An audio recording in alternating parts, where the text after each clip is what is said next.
dal leen ak jàmm mbokki internet yi safoo di seetaan Buzz M TV cant ak ngërëm ñeel na leen si teewlu bi ngeen di teewlu seen bi ñu daal di dikk si actualité jamono bi nag li nga xam ne moo daal di xew candidat yi nag nee nañu nag dañuy def seeni campagne dara du leen ko tere def ndax élection yi dafa war a am le 25 février député bi di Guy Marius Sagna moom tamit daal dina si àddu yëkkati ay kàddu comme ni mu ko doon waxee bés bu jot da doon wax naka la ñu war a defee si campagne yi ba pour kii di Bassirou Diomaye Faye lu ni mel nag comme kii di président Macky Sall daal dina dàq élection yi teewul nag loolu dañu koy continuer xeex bi dafay continuer moom président Macky Sall jeexal na tàkk si réewum Sénégal nekk kàddu kii di Guy Marius Sagna jamono bi ñuy wax ak yéen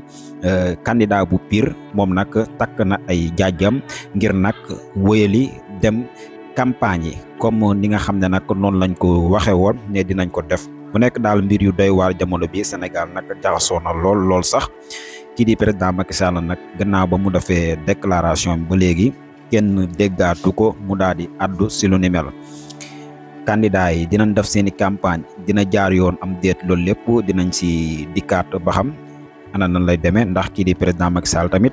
gis nan Dakar fépp foo tourné gendarmerie yi dafa fees dell ñu wër ko di xaar est-ce que le 23 juin bi nga xam ne nag amoon na fi du amaat loolu lépp tamit ñaanuñu ko waaye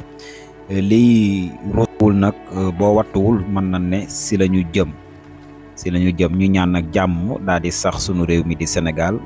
élection yi daal di am ñu organiser ko si jàmm président Macky Sall nag daal di ñuy abal comme ni nga xam ne nag noonu la ko yoon tëralee.